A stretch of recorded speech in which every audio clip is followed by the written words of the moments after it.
հաճախ ՓՄԶ-ները ձախողում են հենց այս փուլում։ Վերջնական թիվը տեսնելով պատկերացում է ձևավորվում մեր մոտ, որ կամ ամեն ինչ լավ է, կամ ամեն ինչ վատ է։ Իրականում ամեն ինչ այդքան միանշանակ չի։ Շահույթը հաճախ այն չէ, ինչ առաջին հայացքից թվում է կամ ինչի մասին մտածում է բիզնեսի սեփականատերը։ Շատ փոքր միջին բիզնեսի սեփականատերեր լավ չեն պատկերացնում իրենց շահութաբերությունը։ Ողջույն սիրելի ունկնդիրներ, բարի գալուստ Պարզից Պարզ podcast։ Յուրաքանչյուր էպիզոդում ներկայացնում ենք բարդ ֆինանսական հասկացություններ եւ տալիս գործնական խորհուրդներ։ Շնորհակալություն եմ հայտնում Արարատ բանկին քաղաքացու ֆինանսական գրագիտությունը կարևորելու եւ այս նախաձեռնությունը հովանավորելու համար։ Բանկի աջակցությամբ մենք կարողանում ենք ստեղծել որակյալ կրթական բովանդակություն, որը կօգնի ձեզ կայացնել գրագետ ֆինանսական որոշումներ։ Շարունակեք հետևել Պարզից Պարզ podcast-ին, որպեսզի միասին կառուցենք ֆինանսապես ավելի գրագետ հասարակություն։ Բաժանորդագրվեք, սեղմեք զանգի կոճակը, որպեսզի բաց չթողնեք մեր պարբերական տեսանյութերը։ Այսօր շարունակում ենք խոսել ֆինանսական հաշվետվություններից եւ մասնավորապես կխոսենք շահույթի եւ վնասի կամ եկամուտների եւ ծախսերի հաշվետվության մասին։ Եվ տեսնենք ինչքանով ենք մենք պատկերացնում ընկերության շահույթը, շահութաբերությունը, եկամուտները եւ այլն։ Մի փոքր անհարմար կետից սկսենք։ Շատ փոքր միջին բիզնեսի սեփականատերեր լավ չեն պատկերացնում իրենց շահութաբերությունը։ Հաճախ նրանք տեսնում են միայն վերջին թիվը, զուտ շահույթը, որի հիման վրա կամ տխրում են կամ ուրախանում են։ Սակայն այդ թիվը կարող է լինել մոլորեցնող, քանի որ վերջնական թիվը չի արտացոլում այն ամբողջ պատմությունը, որը տեղի ունեցել բիզնեսի հետ այդ տարվա ընթացքում եւ որի արդյունքում ունեցել ենք այդ զուտ շահույթը։ Շահույթը հաճախ այն չէ, ինչ առաջին հայացքից թվում է կամ ինչի մասին մտածում է բիզնեսի սեփականատերը։ Մի այսպիսի պատմություն պատմեմ։ Մի բիզնեսմեն ասում էր, որ $200,000 շահույթ է ունեցել եւ բավականին լավ է տարին ֆինանսապես փակել։ Երբ մենք ավելի մոտիկից նայեցինք թվերը, պարզվեց, որ իրականում համախառն մարժան նվազում է, գործառնական ծախսերը աճում են, ինչպես նաեւ շահույթի վրա էական ազդեցություն են ունեցել մեկ անգամյա գործարքները։ Եվ որպես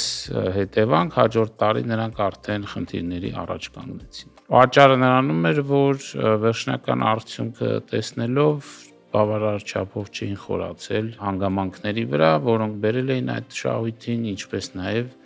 անտեսել էին այն միտումները, որոնք արդեն իսկ տեսանելի էին նախորդ տարի։ Խոսենք վարքագծային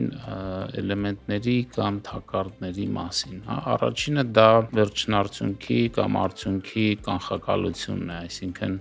վերջնական թիվը տեսնելով որոշակի պատկերացում է ձևավորվում մեր մոտ, որ կամ ամեն ինչ լավ է, կամ ամեն ինչ վատ է։ Իրականում ամեն ինչ այդքան միանշանակ չի։ Եթե ունենք շահույթ, կարևոր է տալ մի քանի հարցեր։ Ինչքանով է այդ շահույթը կայուն, ինչքանով են եկամուտները, որ բերել են այդ շահույթին,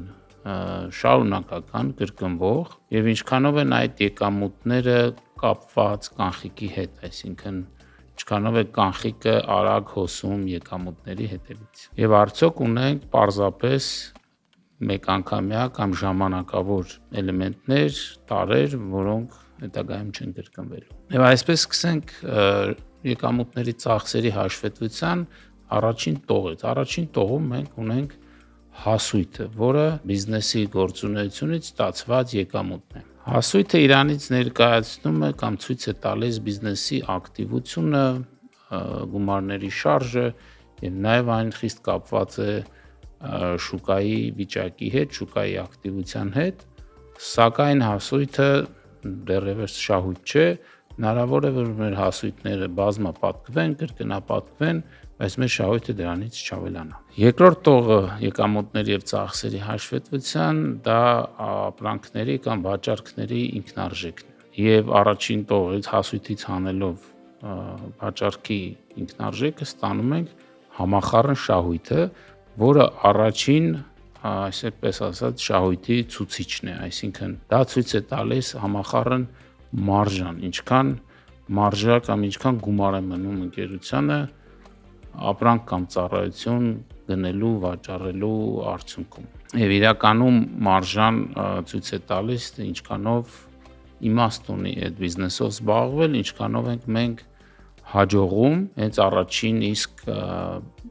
քայլից, քանի որ եթե բավարար չի համախառն շահույթը, մնացածը արդեն այդքան կարևոր կարող է չլինել։ Եթե մարժան բավարար չի, ապա մի քանի պատճառ կարող է լինել, կամ մեր գներն են ցածր, այսինքն մենք ճիշտ գնային հաշվարկ չենք կարելի եւ ճիշտ գնով չենք ներկայացել շուկայում, եւ թեև պետք է նաեւ հաշվի առնել, որ գինը ոչ միայն կախված է մեր ծախսերից, այլ նաեւ ինքը շուկայական արտաքին գործոն է, այսինքն եթե շուկայում ունենք մրցակիցներ, որոնք վաճառում են ավելի էժան, ապա մեր համար ավելի բարձր գները բավականին բարդ է լինելու եւ հետեւաբար մեր առաջարկը մրցունակ չի լինելու։ Մեկ այլ պատճառ, եթե մասնավորապես գնի վրա շատ ազդեցություն չունենք, պետք է անդրադառնանք ծախսերին, որքանով օպտիմալ են, որքանով արդյունավետ են մեր ծախսերը եւ արդյոք տեղ ունենք ծախսերը նվազեցնելու։ Հասույթից, ինքնարժեքից եւ համախառն շահույթից հետո հաջորդ կարևոր մասը, որը իրականում գտնվում է բիզնեսի վերահսկողության դաշտում, դա գործառնական ծախսերն են, մասնավորապես աշխատավարձներ, մարքեթինգ, վաճառքի ծախսեր, վարձակալություն եւ այլ գործառնական ծախսեր։ Արդյունքում մենք ունենում ենք, այսպես ասած, գործառնական շահույթ, այսինքն այն շահույթը, որը առաջացել է մինչև տոկոսների եւ հարկերի վճարումը։ Հաճախ ՓՄԶ-ները ձախողում են հենց այս փուլում, քանի որ վաճառքների աճի հետ նոր աշխատակիցներ են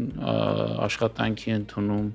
այլ գործառնական ծախսեր են ավելանում, չափից ավել է բիզնեսը փորձում ընդլայնվել եւ չի հասցնում այդ ամբողջ ծախսերի հետևից։ Եվ եկամուտ ծախսերի հաշվետվության վերջին տողը դա զուտ շահույթն է, որը առաջանում է գործառնական շահույթից հանելով տոկոսագումարները, որոնք մենք վճարում ենք փոխառու միջոցների վարկերի համար, հանում ենք պետությանը վճարվող հարկերը եւ ստանում ենք զուտ շահույթը։ Նաև զուտ շահույթի վրա կարող է անդրադառնալ միանվագ գործարքները, որոնց եւս շատ կարևոր է ուշադրություն դարձնել, քանի որ դրանք կրկնվող չեն։ Օրինակ, հնարավոր է, որ մենք մեր սարքավորումներից, հիմնական միջոցներից ինչ որ բաներ վաճառել ենք եւ ստացել ենք մեկ անգամյա գումարներ, բնականաբար ամեն տարի սարքավորում չենք վաճառում։ Դիտարկենք մի ռեստորանի օրինակ։ Դիցուք ռեստորանը ունի $100,000 հասույթ, մոտավորապես 70,000-ի ինքնարժեք եւ արդյունքում ունենք 30,000-ի համախառն շահույթ։ Թվում է, թե 30%-ի մարժան բավականին լավ է, բայց իրականում երբ որ նայում ենք մնացած ծախսերին, տեսնում ենք, որ աշխատավարձների համար վճարվել է 20,000, վարձակալության համար 15,000, կոմունալ եւ այլ ծախսերի համար 5,000։ Արդյունքում ունենք $10,000 վնաս։ Եվ բնականաբար բիզնեսը շահութաբեր չէ։ Հնարավոր է, որ տարվա մեջ ունեցել ենք նաև սարքավորումների վաճառք, արդյունքում բացասական շահույթը կամ վնասը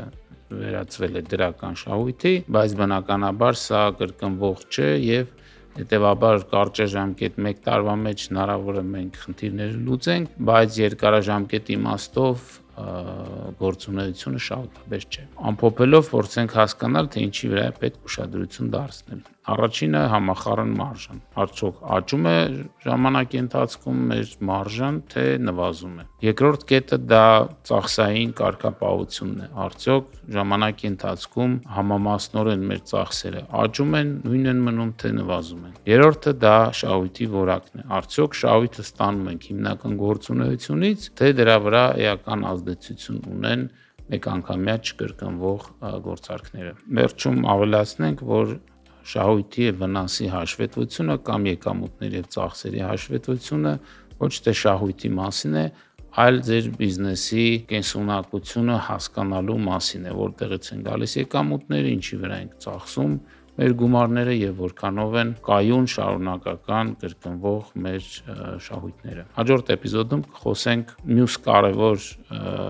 հաշվետվության մասին, որը հաշվի կշիռն է։